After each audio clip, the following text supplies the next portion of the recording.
There's one sound that strikes fear into the hearts of all criminals. Law and Order SVU. Monday night at 7 on WTOK2. From downtown Meridian, this is WTOK News 11 at 10, live and local.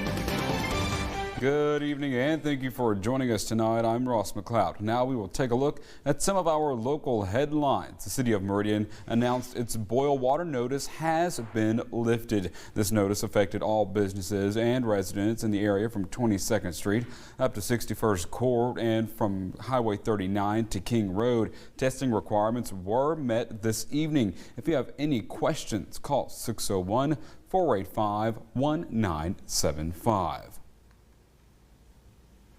All right, Dietra, nice day today. What are things looking like now? Yeah, it was a nice day, but as we go through the night, of course, it's going to get chillier, and we're expecting lows to bottom out into the low 30s. Overall, though, your temperatures look pretty good. We're expecting temperatures to gradually fall off. Right now, we're into the 40s in Meridian. Butler has 44, Philadelphia 37, Quitman at 45, Livingston at 40. Notice Butler, though, it has a little bit of showery activity that's showing up there. We do have a disturbance. It's kind of riding the coast. It's a relatively weak system. And for us specifically, it's just bringing a few showers to our southern counties.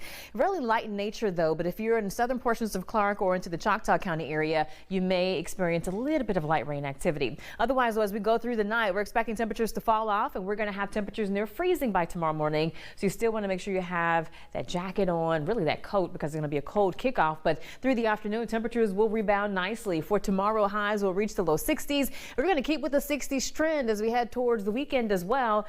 On Saturday, we're expecting mid to upper 60s, and our morning temperature won't be very cold at all, staying well away from freezing, but we will have to watch out for some rain as our next rainmaker comes in. So we're going to have a south wind out ahead of this system. That's why it's going to warm up by the end of the week. But once it moves in, this area of low pressure and this cold front, it's going to bring us rain more so Friday night, I think after 8 p.m. So if you have any Friday night plans, you do want to have an umbrella. And then heading into our Saturday morning around daybreak, we'll still have some rain out there. Non-severe, though, thank goodness for that. But then once the cold front crosses, we have to get ready for, again, the coldest air of the season thus far, an Arctic blast. We're talking very cold temperatures. Look at the temps we're expecting next week. On Sunday, temperatures will be well below the average. Highs will only reach the 40s after having 60s on Saturday. So temperatures will be way cooler. And then notice as we head into the Monday, Tuesday, Wednesday time frame, our highs will stay in the 30s. That's it. With our wake up temperatures only in the teens. This is not wind chill value that you're looking at. These are actual temperatures. So very, very cold. Specifically, though, for Monday, that is a holiday, Dr. Martin Luther King Day. Some of you may have plans early, whether it's heading to an MLK breakfast or you're heading to some parades. 8 o'clock in the morning, look at the wind chill values we're expecting. We're talking low teens, and I wouldn't even be surprised to see some single digits. So make sure if you have any plans outside, not just Monday, but all of next week, you really want to make sure you dress in layers to avoid frostbite or hypothermia. Nonetheless, though, as far as your first alert view in terms of what we're thinking for next week, we're still calling for the possibility of snow. This is the European model still being very aggressive, and the possibility for snow as we head into our Tuesday. This is the same view on Tuesday for the GFS model, and it's calling for absolutely dry conditions. But putting it in motion, this does have a chance for some snow in our area as we head towards that Thursday, Friday time frame. So as you can see, lots of inconsistencies with forecast models. We have to look at several of them. I mean, many models. I just showed you two just to show the inconsistency that we do have out there. The models can definitely vary. So because we don't really have anything to hang our hats on, the trend is kind of up and down still, nothing solid. We're going to go with the low confidence for now in terms of snow for next week, especially for a particular day.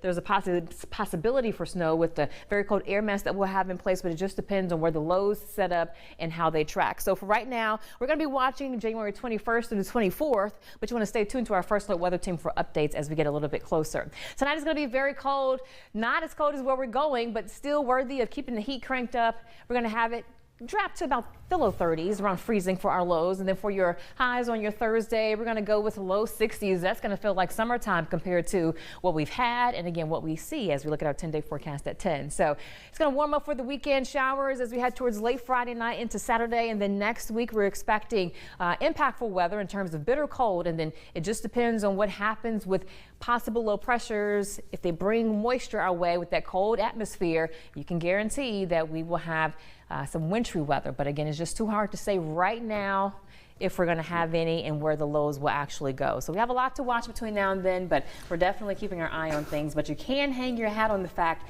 it's going to be very cold next week. So please make sure you are practicing cold weather safety and kind of preparing for that as well. I mean, 19 degrees actual temperature is something that we haven't seen, I feel like, in a long time. We've had some teens for wind chill values especially, but not actual temperatures. So with highs only hitting the freezing mark, again, that's definitely cold. It'll be the coldest you've had in a while. All right, well, thank you so much for that, Deidre. Yeah.